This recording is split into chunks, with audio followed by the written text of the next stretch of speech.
आप सोच रहे होंगे 9 रूप तो देवी के होते हैं, फिर बहू? भाई बहू भी तो लक्ष्मी का रूप है। तो जब बहू के पैर पड़ने से घर में समृद्धि आती है तो और क्या क्या होता है, जरा देखिए। रामलाल और श्यामलाल 2 भाई थे। दोनों बड़े ही प्यार से साथ ही एक ही घर में रहते, लेकिन दोनों की बीवियों का रवैया एक दूसरे के लिए बिल्कुल ठीक नहीं था। एक दिन रामलाल की बीवी कहती है, अरे रमा, ये क्या कर दिया? सारा कचरा पूरे घर में फैला दिया। माफ करना दीदी, मैंने रखा तो एक ही जगह था, लेकिन हवा इतनी तेज चली कि उड़ गया। अभी उठा देती हूँ। हाँ हाँ जल्दी करो। और एक बात, अब भाई साहब से बोल देना कि 2 रसोई कर ले। पता तो है मेरा बेटा सोहन बड़ा हो गया है, अब लड़की वाले भी आने लगे हैं, तो उसकी शादी हो ही जाएगी इस साल। हाँ हाँ दीदी, मेरा बेटा विहान भी तो बड़ा हो गया है और उसकी भी तो शादी होनी है। ठीक कहती हैं आप। अब हम ऊपर वाले तल्ले पर शिफ्ट हो जाएंगे। मैं विहान के पापा से बात कर लेती हूँ। बात नहीं करना, शिफ्ट होना है, क्योंकि मैं अब साथ नहीं रह सकती। हाँ हाँ दीदी, ठीक है ना। फिर क्या, हो जाते हैं एक घर के एक परिवार के 2 टुकड़े और 2 रसोई, दोनों के बेटों की शादी। और फिर शुरू होती है कहानी। अरे मेरी बहू तो ढेर सारा दहेज लाई है। ये देखो, बड़ा टीवी, एसी, कार और गहने भी। दीदी ये तो बहुत अच्छा है, लेकिन है कहाँ आपकी बहू? अब वो सो रही है, थोड़ी रिजर्व टाइप की है ना, अपने ही कमरे में रहती है और ज्यादा बात भी नहीं करती। तभी रमा की बहू की आवाज आती है, माँ कहाँ है आप? जल्दी आइए, नाश्ता ठंडा हो रहा है और मुझे भी भूख लग रही है। आ रही हूँ बेटा, रुक। दीदी चलूं क्या? ये लड़की मेरे साथ ही बैठकर खाती है, वैसे भी भूख लगाई है। ये बोलकर वो चली जाती है। तभी श्यामा की बहू बाहर आती है और बाहर की ओर जाने लगती है। अरे बहू, कहीं जा रही हो क्या? क्या है माँ जी, बिना बात के ठोका मत करो। जा रही हूँ मैं। वैसे भी मेरे पापा ने कार घर में रखने को तो नहीं दी है ना। अरे नहीं नहीं बेटा, बिल्कुल बिल्कुल, घूमो घूमो। मैं तो कहती हूँ मुझे भी साथ लेकर जाया करो, साथ ही घुमा करेंगे। अरे नहीं नहीं, मैं आपके साथ बिल्कुल भी कंफर्टेबल नहीं हूँ। वैसे भी मैं शॉपिंग में जा रही हूँ, कहाँ आपको टांगती फिरूंगी। ये बोलकर श्यामा की बहू निकल जाती है। तभी उसके कान में ऊपर वाले तल्ले से हंसने की आवाज आती है।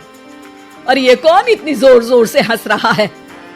ऊपर जाती है, जहाँ वो देखती है कि रमा और उसकी बहू साथ बैठकर बातें कर रही होती हैं। फिर तो मम्मी जी इतना मजा आया कि मैं क्या बताऊं।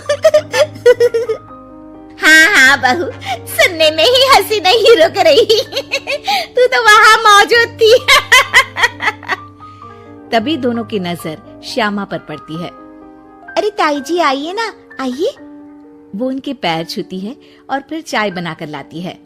श्यामा अकड़कर कहती है, अरे नहीं नहीं, मैं चाय वाय नहीं पीती, बस हंसने की आवाज आ रही थी तो सोचा बता दूं कि टीवी की आवाज धीमी कर लो। अरे टीवी, वो देखो दीदी, धूल खा रहा है, वक्त ही नहीं मिलता देखने का। बहू के साथ वक्त कैसे बीत जाता है, इसकी बातें और किस्से कहानी किसी सीरियल से कम नहीं होते। श्यामा को खुशहाल रमा को देखकर जलन होती है। हाँ हाँ, मैं तो तंग आ जाती हूँ इतनी सारी बातें करके, मुझे तो सुकून पसंद है। ये कहकर श्यामा चली जाती है। अगले दिन रमा अपनी बहू के साथ घर से जा रही होती है कि तभी दरवाजे में श्यामा उन्हें टोकती है। अरे कहाँ जा रही हो दोनों? अरे देखिए ना दीदी, इसे शॉपिंग करने जाना था। मैंने कहा अकेली चली जा, तो कहने लगी मम्मी जी आप घर में अकेले बोर हो जाओगे ना, आप भी चलो हमारे साथ। अरे अब इस उम्र में तू कहाँ घूमेगी? अब देखते हैं दीदी, जहाँ ये लड़की घुमा दे। अब मेरी बहू भी कल गई थी कार चलाकर। हाँ। तभी रमा की बहू कहती है, ताई जी मुझे तो कार चलानी नहीं आती, लेकिन हाँ, इस सुहाने मौसम में मम्मी जी को स्कूटी की सैर करा देती हूँ। श्यामा का मुंह बंद हो जाता है। वो अपने कमरे में चली जाती है जहाँ उसकी बहू बैठकर अकेली टीवी देख रही होती है।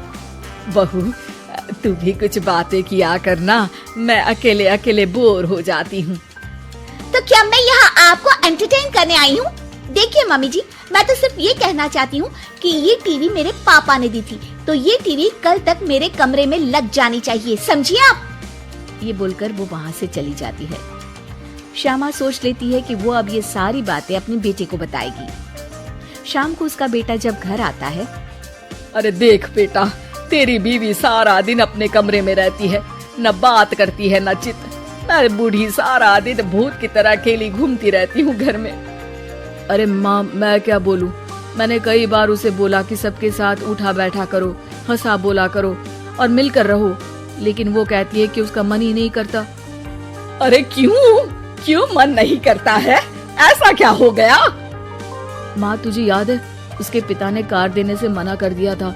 कहा था कि उनके पास पैसे नहीं है, साथ ही तेरे सामने हाथ भी जोड़ा था। लेकिन कैसे तूने उसके पिता के साथ बुरा व्यवहार किया था। उन्हें कहा था कि पैसे नहीं है तो किसी भिखारी से शादी कर दो अपनी बेटी की। हाँ बेटा, तभी तो आज दरवाजे पर इतनी लंबी कार खड़ी है।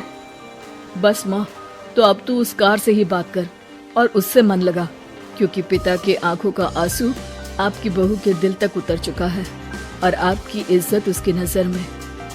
अब श्यामा को समझ आता है कि कुछ निर्जीव चीजों से घर भरने से अच्छा है कि सजीव चीजों से जिंदगी भरी जाए।